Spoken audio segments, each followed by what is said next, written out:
Paz, vamos começar nosso primeiro podcast aqui. Estou aqui com o Léo, que é meu líder aqui na DVEC Araruama, e com o nosso convidado, o pastor Antônio Oreste. Obrigado, Benjamin. Obrigado, Léo. Estou feliz de estar com vocês aqui. Nós que agradecemos. Aqui, pastor, primeiro eu queria falar sobre o início do seu ministério. Como o senhor descobriu? Não, você é pregador. Eu pregador? É. Então, isso aí foi um negócio bem interessante. Quando eu era garoto, eu sempre fui muito falador, né? Muito falador, gostei de conversar muito. Um dia eu li um livro, acho que todo mundo devia ler esse livro, chama-se A Lei do Reconhecimento. E nesse livro, uma das coisas que o autor ali dizia é: você tem que reconhecer seu dom dominante. Então, quando eu tinha aproximadamente, eu já pregava, já gostava muito de pregar, mas eu comecei me perguntar qual é o meu dom dominante. Eu percebi que meu dom dominante era a comunicação, a fala, né?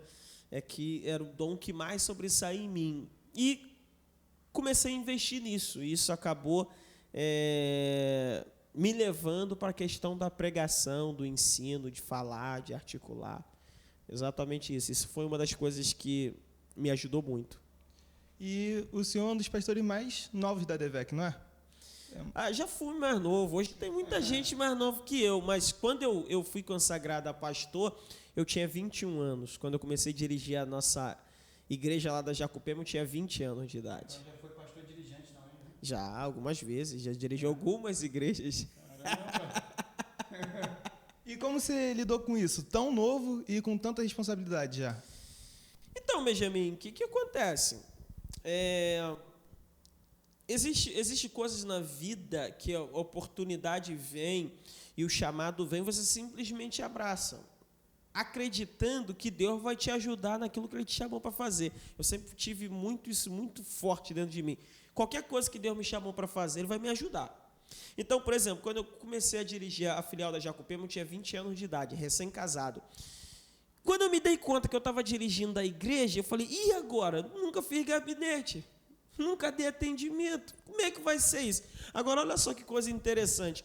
Eu fui conversar com as pessoas, eu percebi que coisas que eu não sabia, eu comecei a fazer. Ou seja, quando Deus te chama para alguma coisa, Ele te dá a unção para aquilo que Ele vai fazer. É lógico que eu fui desenvolvendo aos poucos, mas eu percebi que tinha uma graça de Deus quando eu fazia as coisas, quando eu realizava algumas coisas. E qual foi a maior dificuldade que o senhor teve nesse início? Rapaz, maior dificuldade. Bom, vamos aqui. Eu acho que a maior dificuldade mesmo é você saber rapidamente fazer as transições. A sua vida é feita de transições, né? Você não pode ser um adolescente se você não deixar de ser criança. Pode ser um adulto se você não deixar de ser um adolescente. Então, quando você é pastor, quando você se torna pastor, algumas questões na sua vida têm que mudar também. Não é que você vai perder a sua essência, mas você tem que fazer transição de fala, transição de coisas que precisam do momento, vestimenta, de tudo. E eu tive muita dificuldade de fazer algumas transições de postura, de ambiente. Cada ambiente exige de você uma postura. Cada lugar exige, por exemplo, se você vai para a praia, você vai de um jeito. Se você vai para uma festa de 15 anos, você vai de outro jeito. Então, o que você está fazendo? Você está fazendo transição de ambiente. Você é a mesma pessoa. Só que em cada ambiente existe uma postura sua.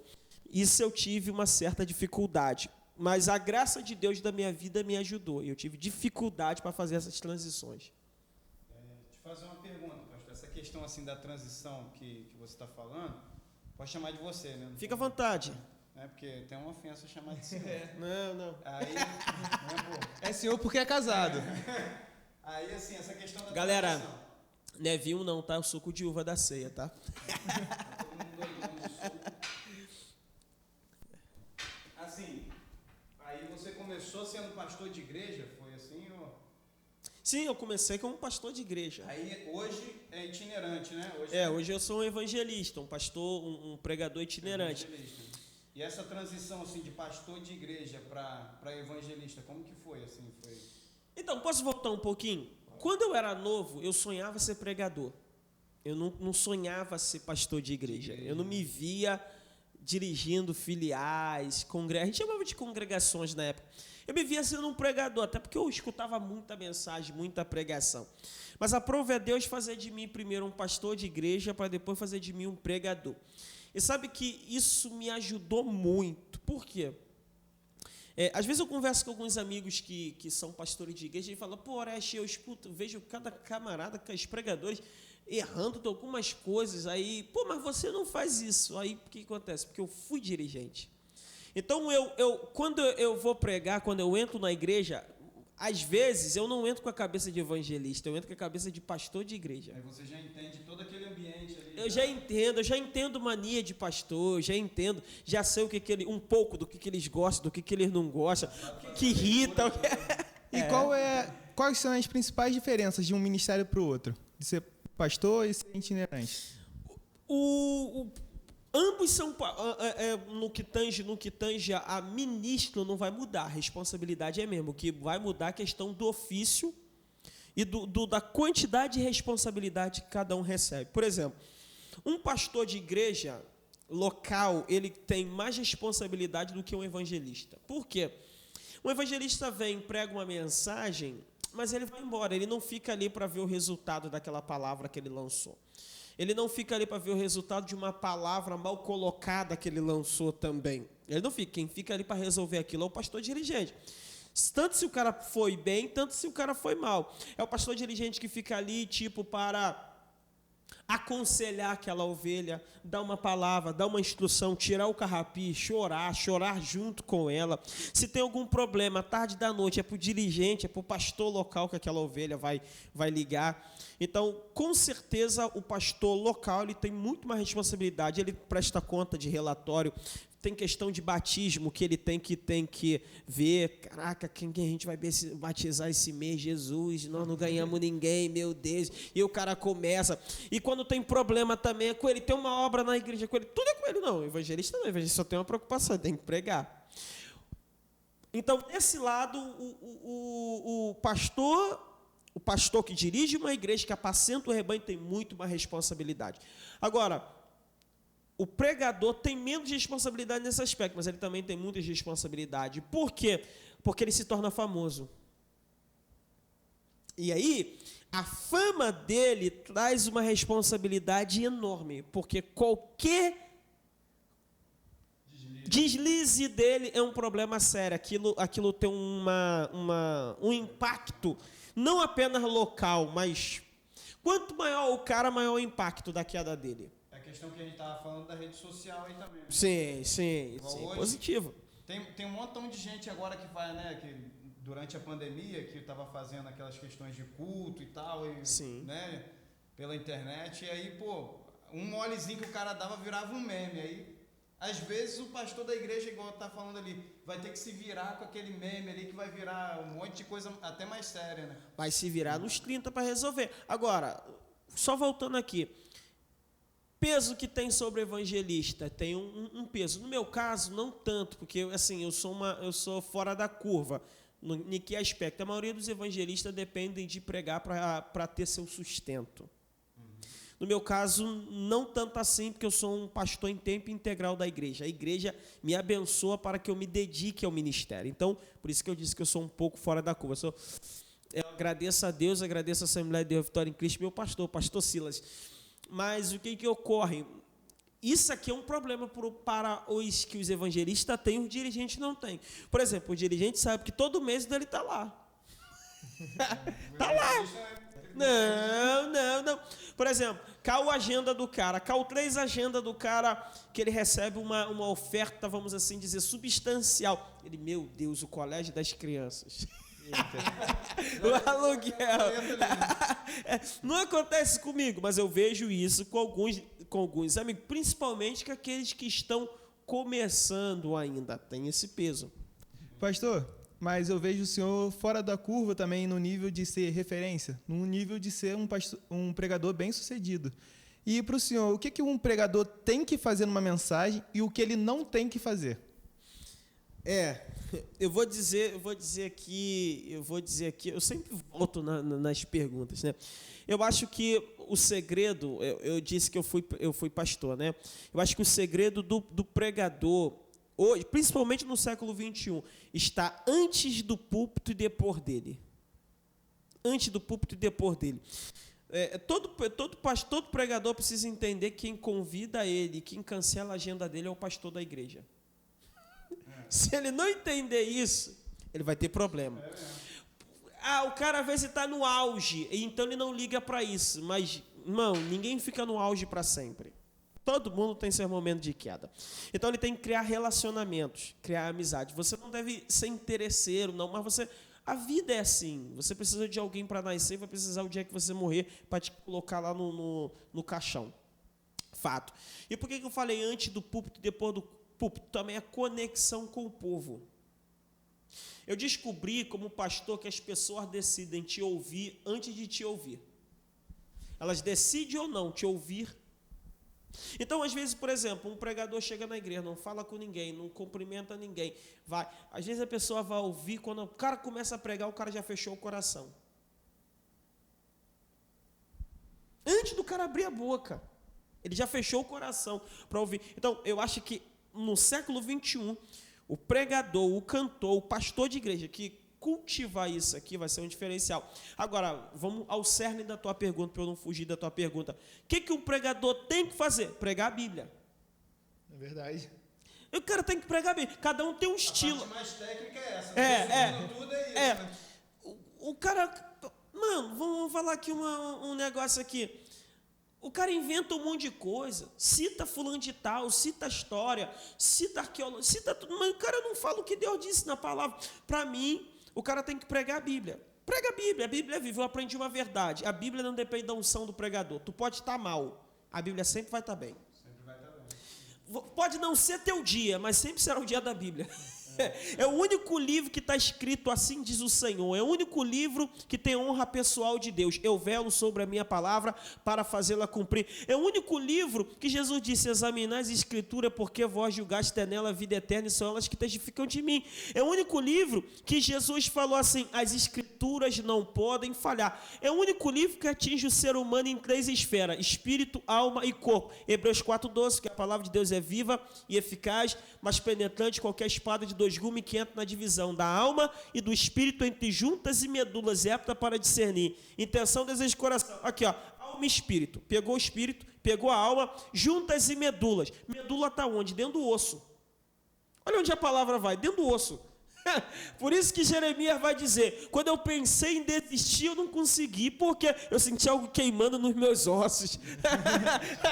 A palavra vai, irmão. Onde o psicólogo não vai, onde o coach não vai, onde o terapeuta não vai, onde o psiquiatra não vai, todos esses profissionais são importantes, mas a palavra tem o poder de... Então o pregador ele tem que entender o seguinte: eu vou para o púlpito para anunciar uma palavra que é autossuficiente.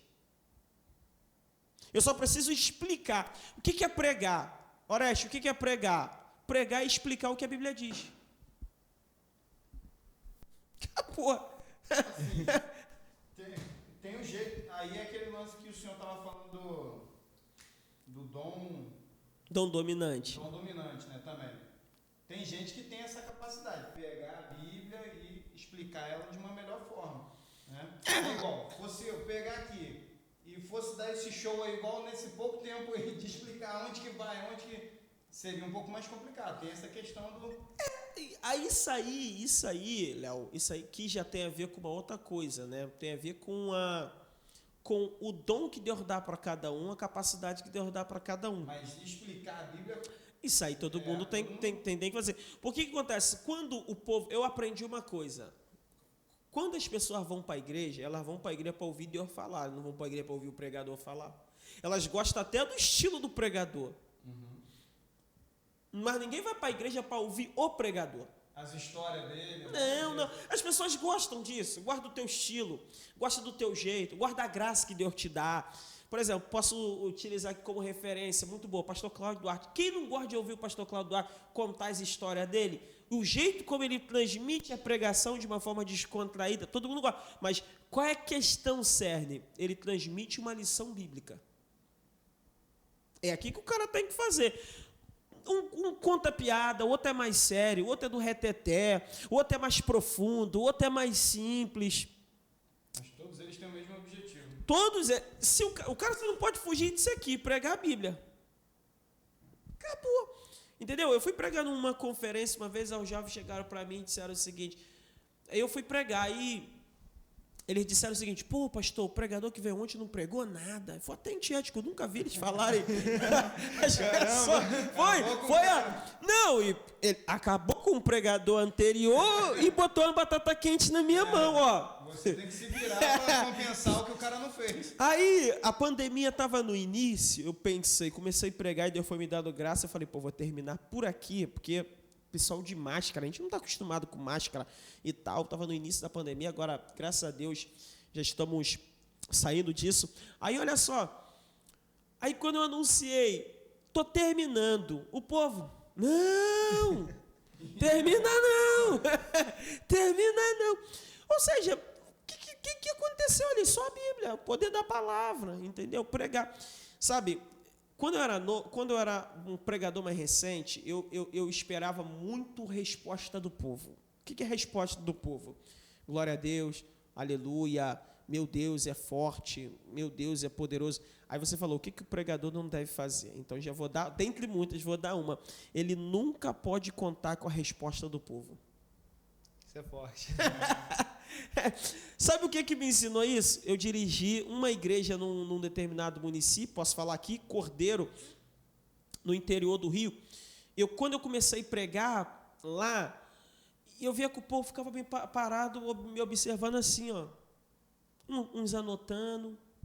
Falei, pô, pregando aqui, estou me esgoelando e ninguém está recebendo a palavra.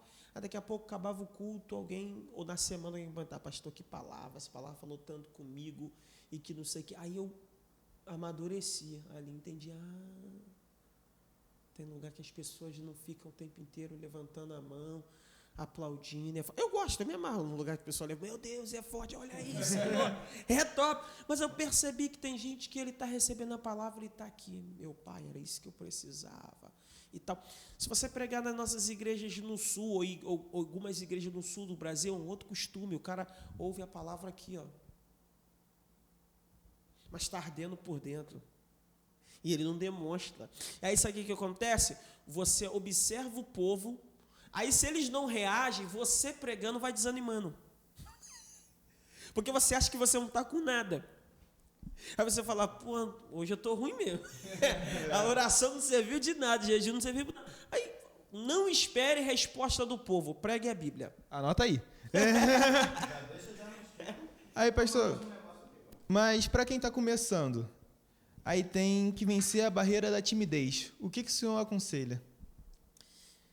Olha, eu adotei uma coisa aqui. A timidez, aí já não é nem uma questão tanto de pregação.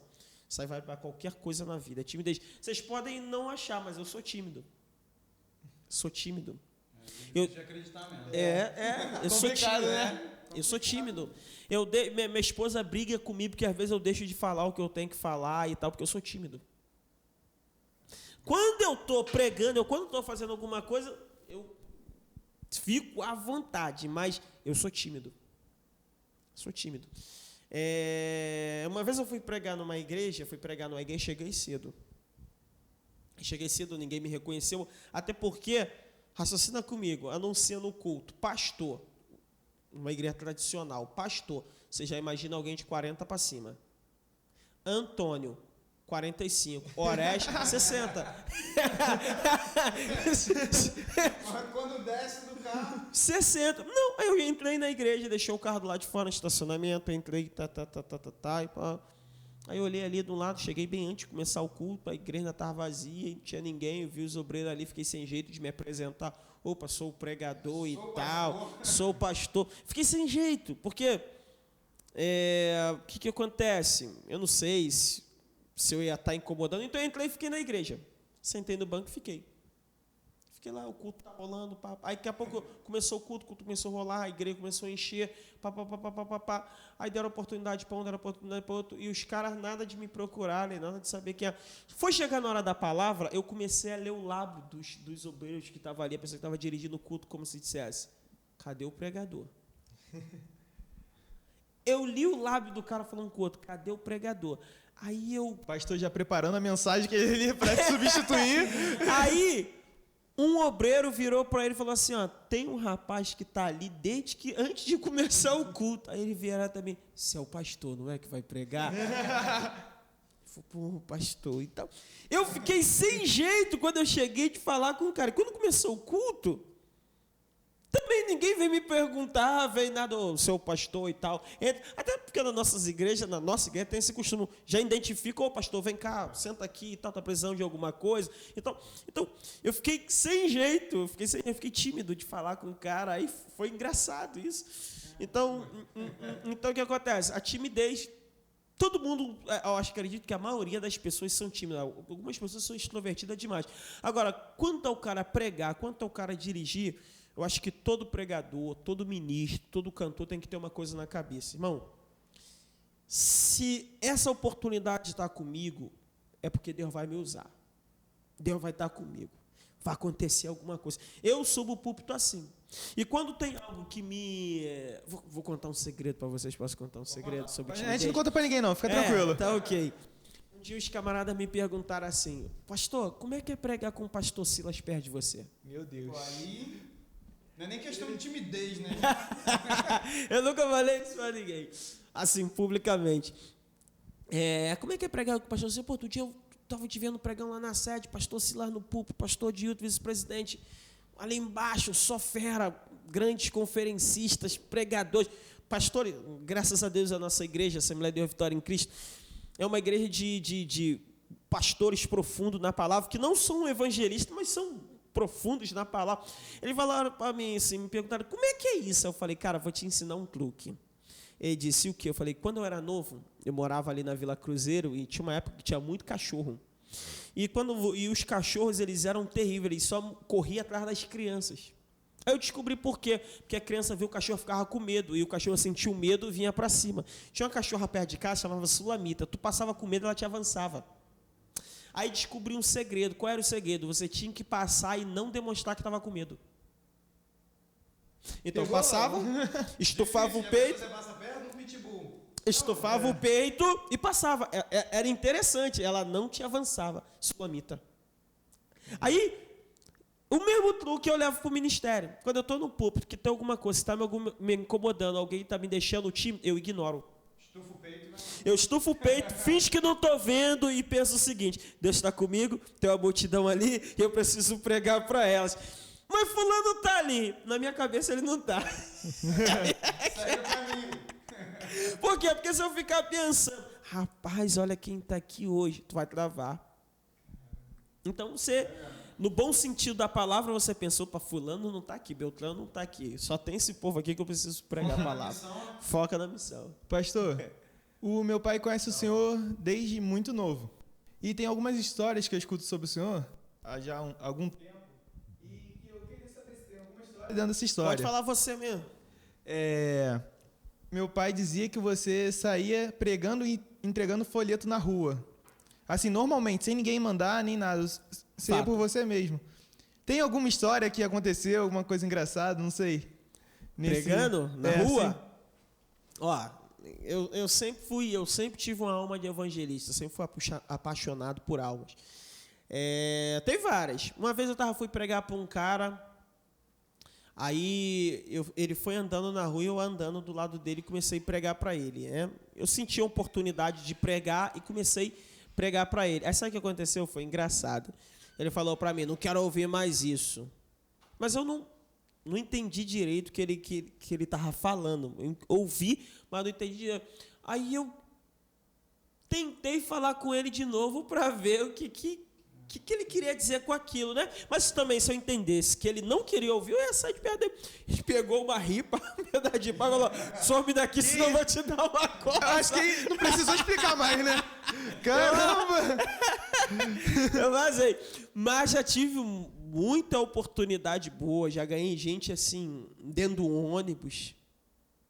E era engraçado, quando eu queria pregar para alguém dentro do ônibus, como é que tu puxa assunto com um cara dentro do ônibus? Eu chegava e falava, pô, tá quente hoje, né?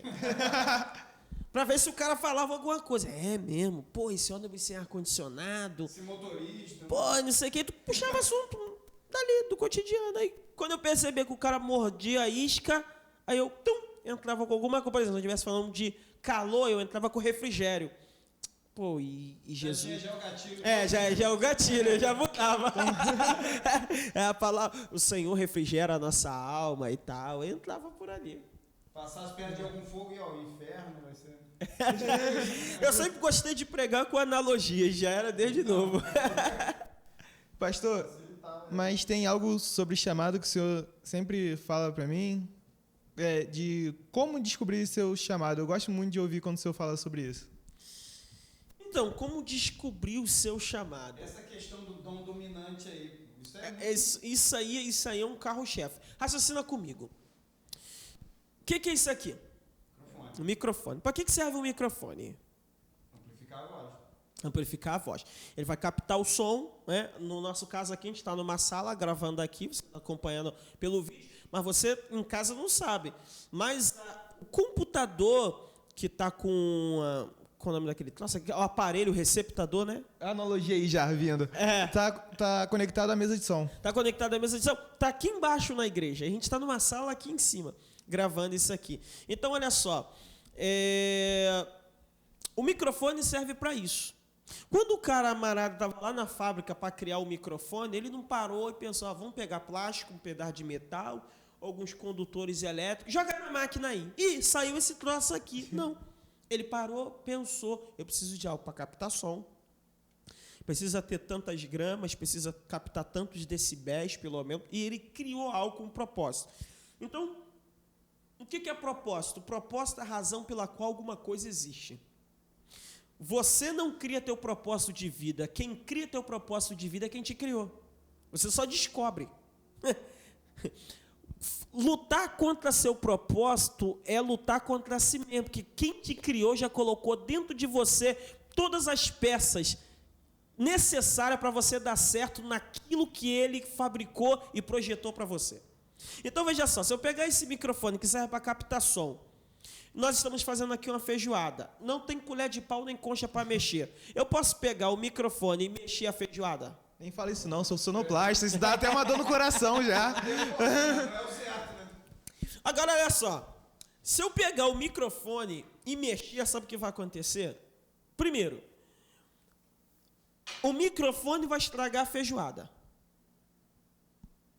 Porque ninguém vai querer comer feijoada que botou microfone. Segundo, a feijoada vai estragar o microfone. Vai entrar água aqui, líquido aqui. Ou seja, quando eu faço aquilo que eu não fui chamado para fazer, eu estrago a mim mesmo e aquilo que eu estou fazendo. Meu Deus. Eu estrago a mim mesmo e aquilo que eu estou fazendo. Então, eu preciso reconhecer. Aí, por que eu usei o microfone? Aí, volto para o dom dominante. Aqui tem peças, coisas que caracterizam que isso aqui serve para captar som. Então, quando Deus coloca em mim a capacidade da fala, quando Deus bota numa pessoa, tem gente, por exemplo, eu tenho um irmão, Anderson, ele ama ajudar os outros. Quer procurar um antes, está fazendo o quê? Está ajudando na obra, lá não sei onde. Mas antes, que obra é essa? Não, fui virar uma laje lá, uma senhora que não tinha casa, os irmãos juntaram, a gente está montando uma casa para ela. Para ela.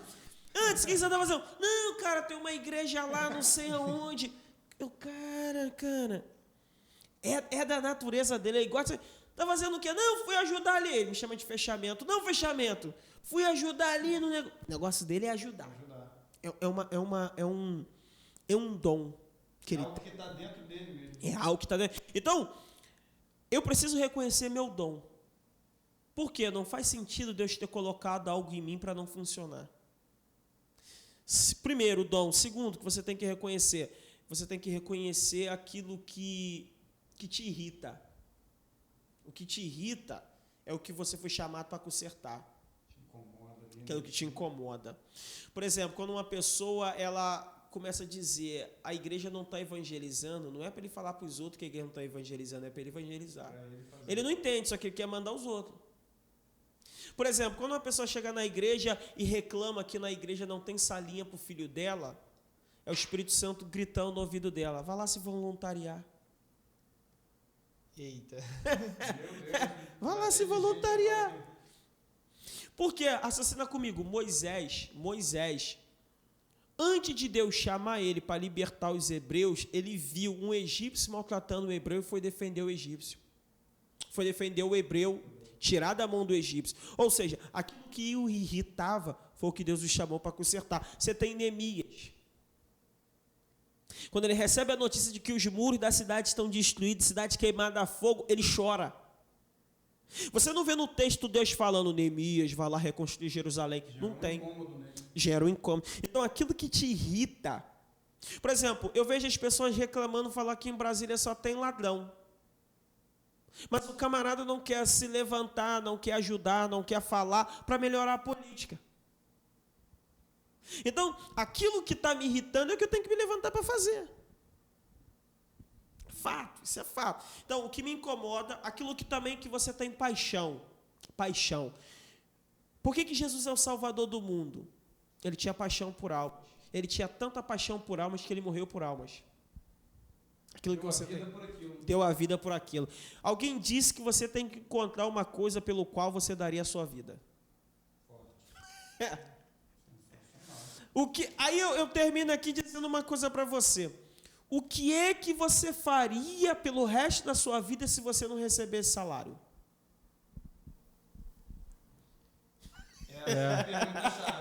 É aqui que tá. Se você dizer, não, se eu não tinha independência de salário, eu fazia aquilo ali, então aquilo ali é um indicativo para você. Verdade. É isso mesmo. Caraca. Toma mais um negócio aqui que é pra... Fica tranquilo, gente, é da Santa Ceia. Isso aqui, né? Cuidado aí que Noé ficou chapado com um desse aí. Não, esse aqui não. Não foi assim, não. Pode acreditar que... Assim, queria beber da ceia. A gente tá lavando a alma dela. Mas, pastor, Ah, tá. Eu gosto também dessa parte chamada quando o senhor fala para se voltar ao Criador, que você usa o exemplo do fabricante. Sim. Quando a gente fala de chamado, geralmente a gente fala de chamado voltado, tipo, chamado, fazer a obra de Deus, né? Tá correto. A Bíblia diz em Atos capítulo 13, apartai-me Paulo e Barnabé para a obra que os tenham chamado.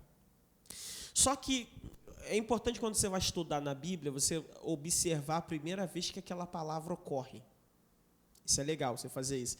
Então, quando você vai ver a palavra chamar, o verbo chamar, você vai encontrar Deus chamando Adão.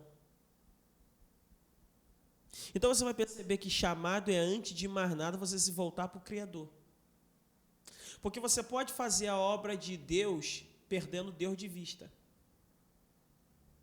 Às vezes a gente está tão ocupado nas coisas do reino, da igreja, que a gente está longe de Deus. Não ora, não lê a palavra, a gente está no ativismo. Então, chamado é antes de você ir, você voltar. E voltar para quem? Para Deus. Como é que você consubstancia isso, Oreste? Vamos lá, Jesus, vinde a mim. Todos estão cansados. Vinde a mim. Todos estão cansados, sobrecarregados, e eu quero ver. Ele não disse vá, ele disse vem. Volte para mim. E isso aqui tem uma conexão interessante, uma analogia. Quando a fábrica dos carros, isso aqui é interessante, elas criam um produto, né? E quando dá defeito de série, eles fazem uma coisa chamada recall. Não é isso? Chamar, que significa chamar outra vez para a fábrica. É exatamente isso que Deus está fazendo. O Evangelho é Deus chamando o ser humano que está com defeito de fabricação, volte para a fábrica. Volta para a fábrica. Outro glória. Volta. E tem um detalhe, né? Tem defeito que só assistência técnica autorizada resolve. E o defeito do ser humano só Deus resolve. Só Deus resolve. Só o fabricante. Só o fabricante. Pastor, com muito pesar no coração, mas eu tenho que encerrar porque o senhor tem que voltar para casa. Então, deixa eu fazer a última pergunta. Vamos lá. O que o senhor diria para quem está começando agora? Olha, eu vou de todo o coração, sabe o que eu digo? Eu acho que quem está começando agora, tanto quem está no meio quanto quem está no final, tem que ter uma coisa: paixão por Deus, paixão por almas. Eu acho que isso aqui é o que move qualquer ministério.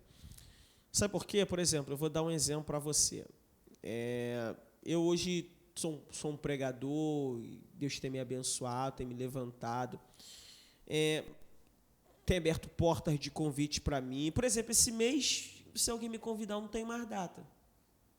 Não tem mais data. E olha que eu quase não faço propaganda. Eu não tenho. Graças a Deus, agradeço meus amigos e tal. Eu não tenho. Então, o que acontece? Mas, sabe o que acontece? Eu posso me acostumar a pregar pela oferta. Eu posso me acostumar a pregar pelos aplausos. Eu posso me acostumar a pregar porque eu preciso de pregar. Então, virei um ciclo. Mas o que eu preciso fazer é amar a Deus. Por que você prega? Porque eu amo a Deus e eu estou fazendo a obra de Deus. Porque você quer ganhar alma. Porque eu quero abençoar. São vidas que estão se perdendo. Eu acho que aqui é que está a chave. Pessoas que amam a Deus, elas podem até cair, mas elas se levantam. Pessoas que amam a Deus, quando elas falam, você não percebe técnica. Sabe por quê? Porque acontece, a gente pode achar com o microfone que a gente manipula o povo o tempo inteiro, mas o povo começa a perceber que é técnica. O ser humano ele é capaz de perceber sentimentos. Às vezes você roda o Brasil inteiro aí, você roda, ou você pode comer em vários restaurantes, mas tem dia que você quer tomar o café com leite da tua mãe. Você quer deitar na tua cama. Por que será? Mas a cama do hotel é melhor do que a da minha casa. Mas não é a minha casa. Então, eu acho que amor, a gente tem que ter o coração cheio de amor. O maior mandamento é esse. Perguntaram a Jesus, qual é o maior mandamento. Jesus vai citar Deuteronômio 6,4. Ouve, ó Israel, o Senhor nosso Deus é o único Senhor. Amarás o Senhor vosso Deus de todo o teu coração, de toda a tua alma, de todo o teu entendimento, de toda a tua força. E o segundo semelhante a este é: amarás o teu próximo como a ti mesmo. Eu acho que todo ministério tem que ser calcado no amor. Meu irmão, se você sabe por quê? Porque senão você vira mercenário. Porque, querendo ou não, isso é uma verdade. O ministério traz recurso financeiro. Há pessoas no ministério começando com muita dificuldade, tem, mas há pessoas ricas no ministério. E não é nada ruim disso, foi Jesus que falou. Pedro perguntou: Senhor, e nós que deixamos tudo para te servir? Jesus falou: não há ninguém que tenha deixado pai, mãe, filho, bens, casas por amor de mim, do evangelho, que não receba 100 vezes mais nessa vida e não por vir a vida eterna. Ok, mas o que me motiva? Eu descobri uma coisa, eu tenho uma frase comigo: eu não estou no ministério por falta de opção, eu estou no ministério por vocação. Eu posso ser um advogado, eu posso fazer concurso, querendo ou não, Deus me abençoou com algumas habilidades, eu posso ser um monte de coisa, mas onde eu estaria se ninguém não me pagasse nada? Aqui, fazendo exatamente isso. Eu não comecei a pregar para ganhar oferta. Comecei a ganhar oferta depois que comecei a pregar. Eu não comecei a dirigir na igreja para ganhar algum recurso. Não, sempre gostei, sempre fiz. Eu amo isso aqui. Por exemplo, eu tenho que voltar para o Rio de Janeiro. Mas eu estou aqui, se você falar, pastor, você vai falar mais 1 hora. Eu gosto, eu amo, é o meu ambiente. E eu posso confirmar, porque todo mundo que está aqui na igreja está falando: caraca, o pastor Antônio está amarradão. E aqui a gente não tem muitas views, é o primeiro vídeo, a gente não sabe como vai ser, e ele está aqui amarradão, explicando para a gente as coisas, nos ensinando. A gente vê a verdade na pessoa. É o que eu gosto, é o caminho. Então, conselho, irmão, ame a Deus. Se você, sabe por quê?